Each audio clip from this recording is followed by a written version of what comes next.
सबक नंबर 43 नशिस्त व बर्खास्त के आदाब। नशिस्त मतलब बैठना, बर्खास्त मतलब उठना। इसका मतलब ये हुआ कि उठने बैठने के आदाब। चलने में जल्दबाजी हरगिज ना करो, बेवजह दौड़ना, झपटना छिचोरापन है, लेकिन इतनी सुस्ती भी ना चाहिए कि वक्त ज़ाय हो। सर्दी के वक्त तेज़ कदम और गर्मी के वक्त आहिस्ता चलना मुनासिब है। खी से अकड़ कर या नज़ाकत से मटक कर चलना रज़ालों का तरीक़ा है। जब चलो रास्ता देख कर चलो, बार बार पीछे मुड़कर देखना बेवकूफ़ी है। सवारी हो तो ऐसी तेज़ ना हाँको कि किसी को सदमा या तकलीफ़ पहुँचे। बैठो तो पाँव फैलाकर न बैठो, न किसी की तरफ पुश्त करो, खासकर बुजुर्गों की तरफ सर को या हाथ को जानों पर रख कर न बैठो। ये सुस्ती की अलामत है। जब हाकिमों या बुजुर्गों के सामने जाओ तो बिला इजाज़त ना बैठो। तिपाई, कुर्सी या मूंढे पर नशिस्त हो तो पाँव उठाकर न बैठो। कोई बेफायदा हरकत ना करो, जैसे हाथ हिलाना, नाक या मुंह में उंगली देना, कपड़े को मुंह में लेना, उंगलियां चटखाना। अगर जलसा हो तो अंगड़ाई, जमाई और डकार लेने से परहेज करो। बार बार थूकना भी ऐब है। नाक साफ करने की ज़रूरत हो तो इस तरह साफ करो कि हाज़रीन ना देखें, ना आवाज़ सुने। आस्तीन या दामन से साफ करना बेतमीज़ी है, इसके लिए रुमाल चाहिए। जब किसी महफिल, मजलिस या जलसे में जाओ तो ऐसी जगह बैठो जो तुम्हारे रुतबे के लायक हो। अगर नावाकफियत से बेमौका बैठ गए हो तो जब मालूम हो फौरन अपनी जगह आहिस्तगी से वापस आओ। अगर जगह ना मिले तो घबराना या बुरा मानना ना चाहिए। चुपचाप वहाँ से अलग हो जाओ। गैरों के रूबरू सिवाय हाथ, पाँव और चेहरे के बदन का कोई हिस्सा ना खोलो। नाफ से लेकर जानू तक हर वक्त पोशीदा रखो, ख्वाह जलसा हो ख्वाह तन्हाई। अलबत्ता ज़रूरत के वक्त मुज़ायक़ा नहीं, जैसे गुस्ल वगैरह। गर्ज चलने फिरने, उठने बैठने में कोई हरकत ऐसी ना हो जिसको देखकर कोई नफ़रत करे या किसी को तकलीफ़ पहुँचे। अदब से ही इंसान इंसान है, अदब जो न सीखे वो हैवान है। जहाँ में हो प्यारा न क्यों कर अदब, के है आदमियत का जेवर अदब। ना हो जिसको अच्छे बुरे की तमीज़, ना वो घर में प्यारा न बाहर अजीज़। बिठाते नहीं बेअदब को करीब, ये सच बात है बेअदब बेनसीब। करीब, करीब आप समझते हैं पास। रिजाला, रिजाला मतलब बुरा। फौरन, फौरन मतलब जल्दी। नशिस्त, नशिस्त मैंने आपको बताया था बैठना। जानू, जानू मतलब रान, पैर की जो रान होती है उसको जानू बोलते हैं। सबक नंबर 44 ज़राअत, ज़राअत मतलब खेती। पौधे के हिस्से। पौधा तुमने देखा तो है? जी हाँ देखा है। अच्छा बताओ तो सही, पौधा किसे कहते हैं?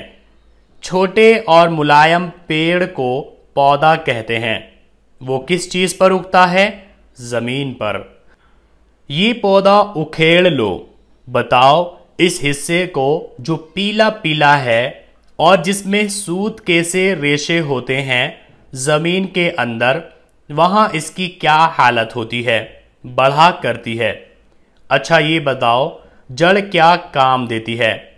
तुम नहीं जानते तो हमसे सुनो। एक तो पौधे को जमीन थामे रहती है, दूसरा काम इसका ये है कि पौधे के लिए जमीन में से खुराक हासिल करती है।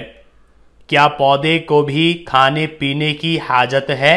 बेशक, उसके साथ भी जान है और सब जानदारों की तरह उसकी जिंदगी भी खाने पीने पर है। अगर पौधे को गिज़ा ना मिले या जड़ काट डालो तो वो मर जाएगा। पौधे का मुंह क्या है? यही जड़ जिसके जरिए से वो अपनी खुराक जमीन से लेता और बढ़ता है। इसकी गिज़ा को हम खाद या खात बोलते हैं। पौधे के हिस्से। जड़ से ऊपर का हिस्सा जो जमीन से निकला हुआ है कैसा सख्त और हरे रंग का है। बताओ इसको क्या कहते हैं? जनाब, इसको तना कहते हैं। तना क्या काम देता है? वो पत्तियां और फूल पैदा करता है। अच्छा, पत्तों से क्या फायदा? पत्तियां भी पौधे के लिए गिज़ा हासिल करती है। जिस तरह जड़ जमीन में से गिज़ा लेती है, उसी तरह पत्तियां हवा में से लेती है। फूल भी तने पर पैदा होते हैं, रंग बिरंगे और बहुत खूबसूरत। तुम जानते हो फूल का काम क्या है? फूल का काम है फल देना। फल में बीज होते हैं। पक्का बीज जमीन में बोने से नया पौधा होता है। किसी पौधे का पक्का बीज लो, जमीन खोदो और मिट्टी को नरम और बारीक करके उसमें बो दो तो क्या होगा? 3-4 दिन बाद वही पौधा पैदा होगा जिसका बीज तुमने बोया था।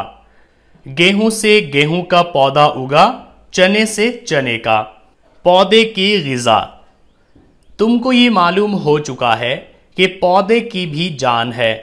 खाने ही पर इसकी जिंदगी है और इसकी खुराक खाद या जमीन होती है। आओ इसे आजमा कर देखें। ये पौधा उखेड़ कर अलग रख दो। देखो पत्तियां कैसी मुरझा गई। पौधा तो सूख साख कर बिल्कुल मुर्दा सा हो गया। तुम समझे भी ये क्यों मर गया? बेचारा मरता नहीं तो क्या करता? जड़ तो उखड़ ही गई जो जमीन से खाद लेकर उसको पहुंचाती थी। उसी के सहारे जिंदा था। हाँ, तो खाद ना मिलने से मरा। पौधे को पानी की भी बड़ी जरूरत है। वो अपनी गिज़ा बगैर पानी के जमीन से ले ही नहीं सकता। इसका भी इम्तिहान करो। मिट्टी के 2 बर्तनों में पौधे लगाओ। एक बर्तन में तो पानी देते रहो, उसका पौधा खासा हरा रहेगा।